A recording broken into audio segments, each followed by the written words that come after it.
आप सुन रहे हैं समाचार एजेंसी ऑफ इंडिया की साई न्यूज में ऑडियो बुलेटिन। नमस्कार, ये समाचार एजेंसी ऑफ इंडिया है। अब आप साई न्यूज की समाचार श्रृंखला में मंगलवार 12 दिसंबर 2023 का प्रादेशिक ऑडियो बुलेटिन सुनिए। नवनियुक्त मुख्यमंत्री डॉक्टर मोहन यादव को नवनिर्वाचित विधानसभा सदस्यों, पार्टी के वरिष्ठ सदस्यगण सहित जनप्रतिनिधियों, परिचितों और अनुयायियों द्वारा नए दायित्व के लिए बधाइयों का क्रम जारी रहा। उज्जैन, भोपाल सहित प्रदेश के विभिन्न जिलों से आए कार्यकर्ताओं और जनसामान्य ने विंध्यकोठी तथा प्रोफेसर कॉलोनी स्थित विश्राम भवन में गुलदस्तों और नारों के साथ उन्हें शुभकामनाएं दी।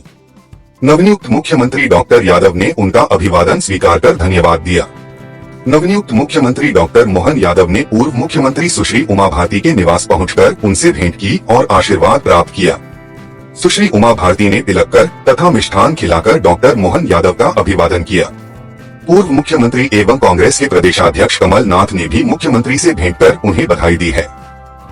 भाजपा ने उज्जैन दक्षिण से विधायक मोहन यादव को मध्य प्रदेश का अगला मुख्यमंत्री चुना है। अब सियासी गलियारों में उज्जैन में मुख्यमंत्री के रात्रि विश्राम को लेकर चर्चाएं तेज हो गई हैं।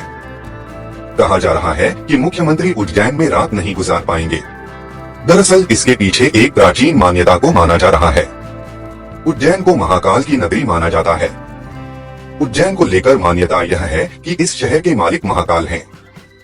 इसी वजह से कोई अतिविशिष्ट व्यक्ति या मुख्यमंत्री उज्जैन में रात को नहीं रुकता है। लोग कहते हैं कि जब भी कोई सीएम या राजा उज्जैन में रात्रि विश्राम करता है तो उसके साथ किसी अनहोनी की आशंका रहती है। सोशल मीडिया पर भी यह बात तेजी से चल रही है कि क्या नए मुख्यमंत्री डॉक्टर मोहन यादव, जो उज्जैन के रहने वाले हैं और दक्षिण उज्जैन से विधायक के तौर पर निर्वाचित हुए हैं, क्या वह अपने घर पर रात्रि विश्राम कर पाएंगे? इस सवाल पर महाकाल मंदिर के मुख्य पुजारी कहते हैं कि मुख्यमंत्री मोहन यादव जिले का बेटा बनकर शहर में रह सकते हैं, मुख्यमंत्री बनकर नहीं। महेश पुजारी कहते हैं कि सिंधिया राजघराने के लोग भी शहर से 15 किलोमीटर दूर निवास करते थे। महाकाल की नगरी में प्रधानमंत्री, राष्ट्रपति, मुख्यमंत्री नहीं रुकते हैं। यह भी कहा जाता है कि जिसने भी उज्जैन में रात को विश्राम किया उसकी कुर्सी चली गई। मुख्यमंत्री मोहन यादव अपना मंत्रिमंडल जल्द ही बनाएंगे। ऐसे में अब कौन मंत्री बनेगा, इसे लेकर भी कयास तेजी से लगने लगे हैं। भाजपा के उच्च पदस्थ सूत्रों ने समाचार एजेंसी ऑफ इंडिया को बताया कि मंत्री बनने की जिनकी संभावनाएं हैं, उनमें सिंधिया समर्थक सुमावली विधायक एंदल सिंह कंसाना, सांची से प्रभुराम चौधरी, ग्वालियर के प्रद्युम्न सिंह तोमर, ओबीसी कोटे से खुरई विधायक भूपेंद्र सिंह, नरसिंहपुर से प्रहलाद पटेल, छतरपुर की ललिता यादव, एससी कोटे से गुना के पन्ना लाल शाक्य, जतारा के हरिशंकर खटीक सहित जबेड़ा से धर्मेंद्र लोधी, सुर्खी से गोविंद राजपूत, पन्ना से ब्रजेंद्र प्रताप सिंह, सिरमौर से दिव्यराज सिंह, सीधी से रीति पाठक, जयसिंहनगर से मनीषा सिंह, अनूपपुर से बिसाहूलाल सिंह, विजयराघवगढ़ से संजय पाठक, पाटन से अजय बिश्नोई, जबलपुर से राकेश सिंह, मंडला से संपतिया उइके, आमला से योगेश पंडागरे, ब्यावरा से नारायण सिंह पंबार, शाहजहांपुर से अरुण भीमावत, सोनकच्छ से राकेश सोनकर, हरसूद से विजय शाह, पेटलावत से निर्मला भूरिया, खातेगांव से आशीष शर्मा, इंदौर से रमेश मेंदोला, महू से उषा ठाकुर, बरघाट से कमल मस्कोले, सांबेर से तुलसी सिलावट, रतलाम से चेतन कश्यप, मल्हारगढ़ से जगदीश देवड़ा, इंदौर से कैलाश विजयवर्गीय, सुबासरा से हरदीप डंग आदि नाम प्रमुख हैं। इसके अलावा प्रहलाद पटेल अथवा कैलाश विजयवर्गीय को भाजपा की प्रदेश इकाई की कमान दिए जाने की चर्चाएं भी चल रही हैं। 163 सीटों पर भाजपा की जीत के बाद हुई विदाई पर शिवराज सिंह चौहान भावुक हुए और उन्होंने याद किया कि किस तरह 2003 में उमा भारती के नेतृत्व में भाजपा को बहुमत मिला था और उन्होंने मुख्यमंत्री बनाया गया था।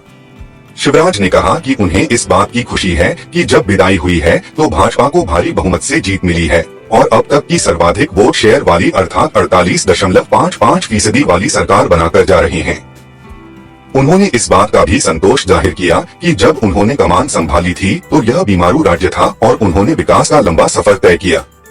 शिवराज ने कई आंकड़े पेश करते हुए अपनी रिपोर्ट कार्ड भी सामने रखी और बताया कि कैसे उनके कार्यकाल में मध्य प्रदेश का विकास हुआ। ये समाचार एजेंसी ऑफ इंडिया है। अब सुन रहे हैं साई न्यूज की समाचार श्रृंखला में मंगलवार 12 दिसंबर 2023 का प्रादेशिक ऑडियो बुलेटिन। शिवराज सिंह चौहान का एक बयान कि मैं दिल्ली नहीं जाऊंगा बहुत चर्चाओं में है। हाल ही दिए गए इस तरह के बयान को लेकर जब शिवराज सिंह चौहान से सवाल किया गया तो उन्होंने कहा, उस दिन जो संदर्भ था वह यह था कि बाकी दिल्ली में हैं, आप दिल्ली जाएंगे क्या? एक बात मैं बड़ी विनम्रता से कहता हूं कि अपने लिए कुछ मांगने जाने से बेहतर मैं मरना समझूंगा। वह मेरा काम नहीं है। इसलिए मैंने कहा था कि मैं दिल्ली नहीं जाऊंगा। मध्य प्रदेश में 16.5 साल तक सत्ता संभालने वाले शिवराज सिंह चौहान की विदाई हो गई है। भाजपा ने अब उनकी जगह मोहन यादव को नया मुख्यमंत्री बनाने का फैसला किया है। इस बीच एक बेहद भावुक वीडियो सामने आया है। शिवराज को पकड़कर दो लाडली बहनें जोर जोर से रोने लगी। शिवराज सिंह चौहान भी भावुक हो गए। शिवराज ने उन्हें चुप कराते हुए कहा कि वह उन्हें छोड़कर कहीं नहीं जा रहे हैं। प्रदेश में घूसखोरी का सिलसिला थमने का नाम नहीं ले रहा है। हर दूसरे दिन प्रदेश में कहीं न कहीं भ्रष्ट अधिकारी कर्मचारी रिश्वत लेते पकड़ा रहे हैं, लेकिन इसके बावजूद रिश्वतखोर रिश्वत लेने से बाज नहीं आ रहे हैं।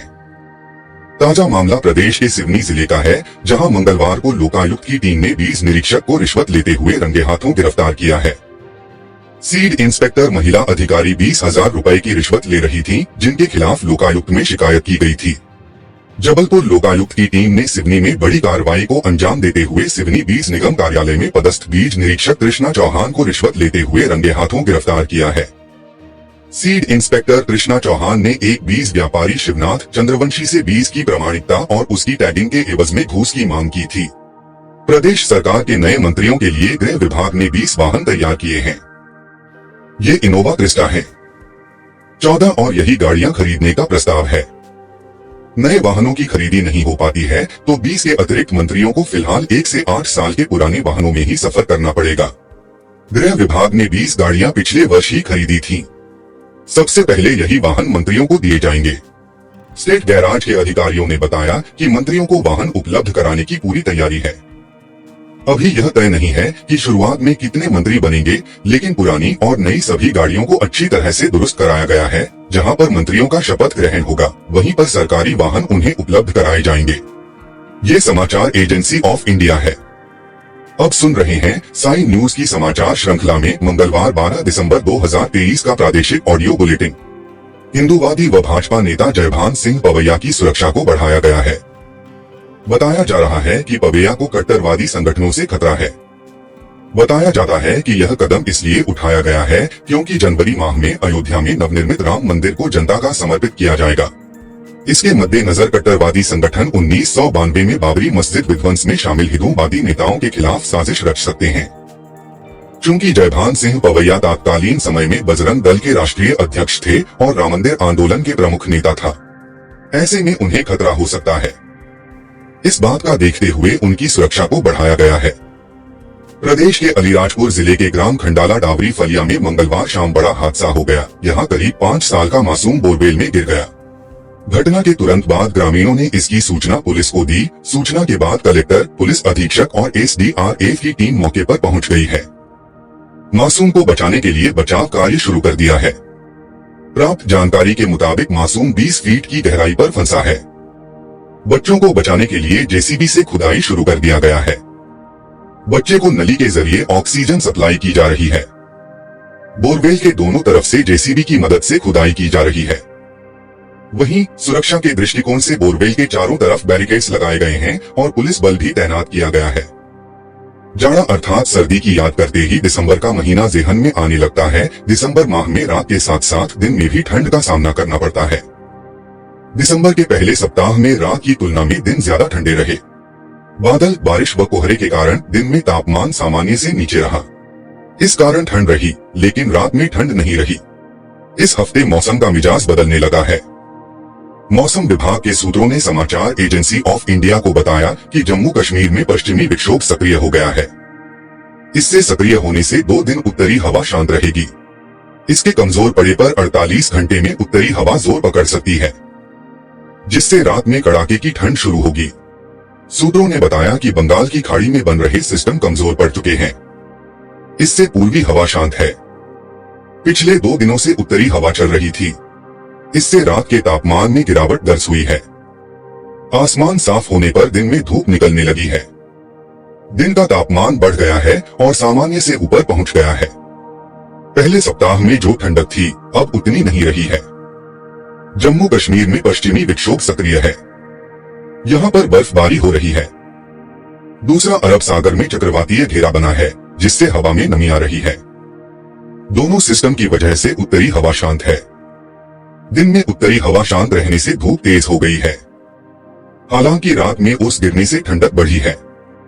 14 दिसंबर से रात में तेज गति से ठंड बढ़ सकती है, क्योंकि मौसम को प्रभावित करने वाले सिस्टम बनने की संभावना नहीं दिख रही है। इस वजह से रात में ठंड बढ़ेगी।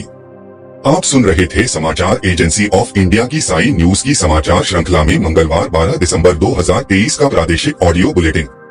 मंगलवार 12 दिसंबर 2023 को एक बार फिर हम ऑडियो बुलेटिन लेकर हाजिर होंगे। इसके साथ ही साई न्यूज में ज्वलंत विषयों पर लिंडी की लालटेन रोजाना सुबह 7 बजे देखना न भूलें। यदि आपको ये ऑडियो बुलेटिन पसंद आ रहे हो तो आप इन्हें लाइक, शेयर और सब्सक्राइब जरूर करें। अभी आपसे अनुमति लेते हैं। जय हिंद।